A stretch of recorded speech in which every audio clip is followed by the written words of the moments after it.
Hey, everybody. It is the TexAgs Rewind presented by Yeti. Matt Browning. Yes. Introduce the folks. Oh. Huh? Blake is in the house. Hey, Oh, say hi, Blake Chilton. Hey, guys. I didn't know what you're talking about. I just got Blake and Kevin, Matt Browning, David Nuno. Thank you very much. I appreciate that. Guys, I didn't bring this up on the fan show, but I'm going to bring it up here. I don't know how it was Inconvenient Pothole on YouTube brought up the question. Flour or corn tortilla? People all day were texting the show about their answers. Oh, this is easy. Where do you stand? I know where you're going to stand, but where do you stand? Flour. Okay. 100%. Soft, pillowy, delicious. Corn tastes like cardboard.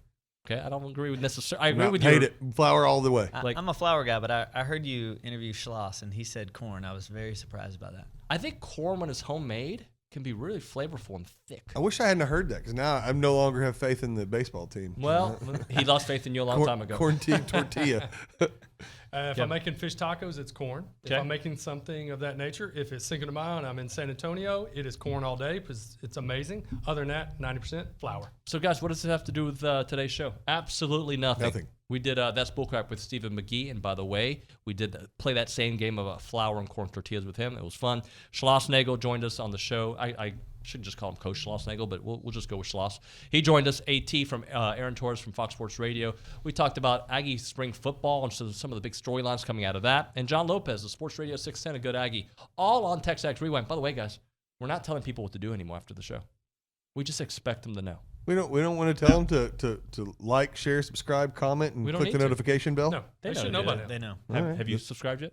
Of course, yeah. Have you? Absolutely. Have you? I'm still trying to figure out how to do that. Okay, that's unfortunate. Thanks, guys. Well, of course, my premeditated bull crap this week is going to be if OB doesn't send us some good video from LSU. But I don't know. Have you followed any of this Washington Commanders sell with their owner, Dan Snyder, who's been much maligned? Finally agrees to a deal last week. I think it was a record, over $6 billion. It's just, but this whole situation is such a mess. I felt like it was a cover up by the NFL, and now the NFL asking for protection against Snyder suing clients that were involved in different types of allegations against him. And you talk about a bad situation. I'm not a big Washington fan because of my days in Dallas, but I just feel like there was a lot there that the NFL did to cover it up when he was the owner, and some transgressions that went on. And then now it's all kind of like coming out. And then now they're asking for protection against him suing the other way. I don't know. I think it's bull crap. But I do applaud them for moving on and finding better ownership. So I'm petty. I think you know that about me. And I don't like Daniel Snyder for a personal reason.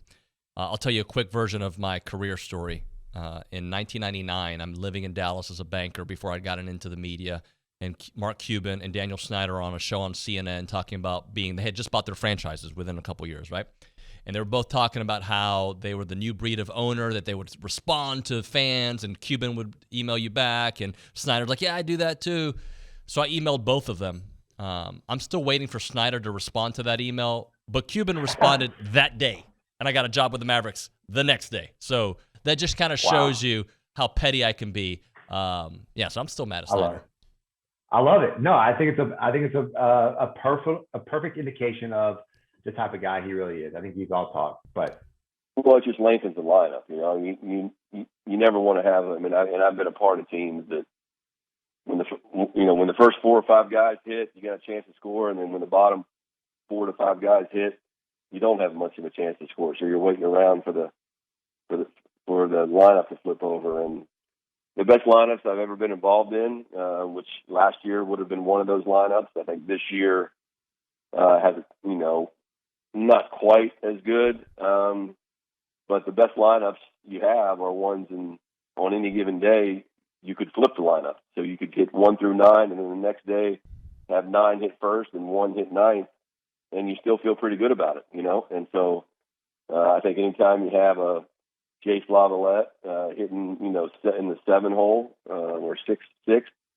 a guy like Targott 6 or 7, then it gives you a chance to score in any inning. And one thing I've learned about the SEC in a year and a half here, being in it every day, is for the most part, power plays a big role. And you can be short, but you cannot be little. You cannot be weak. You have to have some strength. Otherwise, you're going to, there are a few outliers that way, but strength and power play a big role in scoring. And so we have that on this team, and it's something certainly from a recruiting standpoint, depending on how the draft goes, that we're really going to have to spend some time on to continue to have a powerful offense.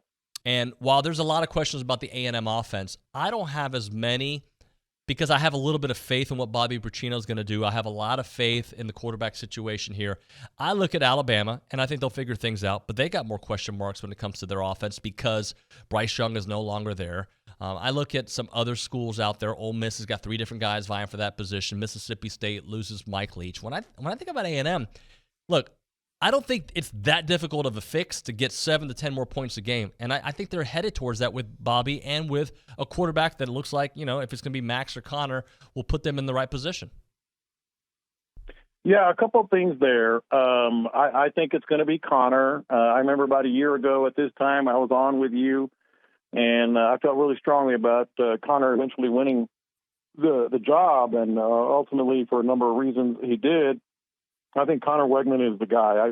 Everything I'm hearing is it's going to be a competition, air quotes, but he's going to be the guy. And when you have that guy, and you have, a guy that started behind him, that's already more points. Add to it another year of experience. Add to it what the offensive line went through last year, which was absolutely incredible. I mean, Bryce Foster got mono, and it affected him all year long. And then you talk about the division. Look, we all know what the SEC. We all know it too well. That we all know how difficult it is. There are rumors that Alabama's looking at the transfer portal for a quarterback. That's how little faith they have in their obviously highly regarded quarterbacks that are on campus. So that's a plus right there. And you mentioned the other schools. So I agree with you on that. And I think 7 to 10 points a game is not off the table. Of course, we always have to kind of couch it with the fact that Aggies haven't done it. The expectations have been there, and the depth is not what it needs to be. You go through some more injuries, and then everything changes. No, I think that's all totally fair. And, I obviously want to hear your takeaways from this past weekend, but I'll just go back to, taking people behind the curtain a little bit, and I don't want to share too much of stuff you and I discuss off air, but I texted you the day Bobby Petrino was hired, and I said, what is the reaction? What do you think? And you said, dude, we score, we average whatever the stat is, David. What do you go? You go 10-2 instead of 5-7 if you average 7 more points per game. Yeah, and I know I think that's the. Go ahead. Go ahead. No, you go ahead. I was just going to say, and I know that you can't necessarily use that methodology to give you a real record because the game is played differently.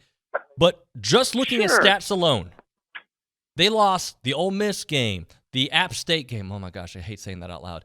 The Alabama game. Listen, I go back to. How about this? You go to South Carolina. And we've discussed this all year. You literally take out the opening kickoff. They win that game. You go to a bowl game. You get 15 extra practices. And those are the margins in big time college football, and we get it. And again, and I've said this a few million times. That's why I love coming on with you, because we can have an honest conversation, a fair conversation about Jimbo Fisher, where there are certainly criticisms for a coach that's paid $9 million a year, but it's a fair conversation as opposed to what you get everywhere else. And so, yes, the product on the field has to be better. It's a win-loss business. I get all that. But I say this all the time about Alabama, by the way. Last year was a quote-unquote, historically bad year or whatever under Saban. They go 10-2 in the regular season. Yeah, and guess what? If Bryce Young isn't Houdini against Texas, they lose to Texas. Obviously the final play of the game against Texas A&M, like going 10-2, they easily could have been 7-5. By the way, it needed a goal line stand to beat Ole Miss. So these are the margins in this sport, and I just bring it up to say, I don't know what if A&M was closer to 7-5 than 5. Like I don't know all that, but what I do know is, we too often in the media, and I think this is why your audience enjoys having me on the show. Like we too often in the media are a results oriented. They either won or they lost without any context, and that's what I always try to do is be fair as it pertains to context.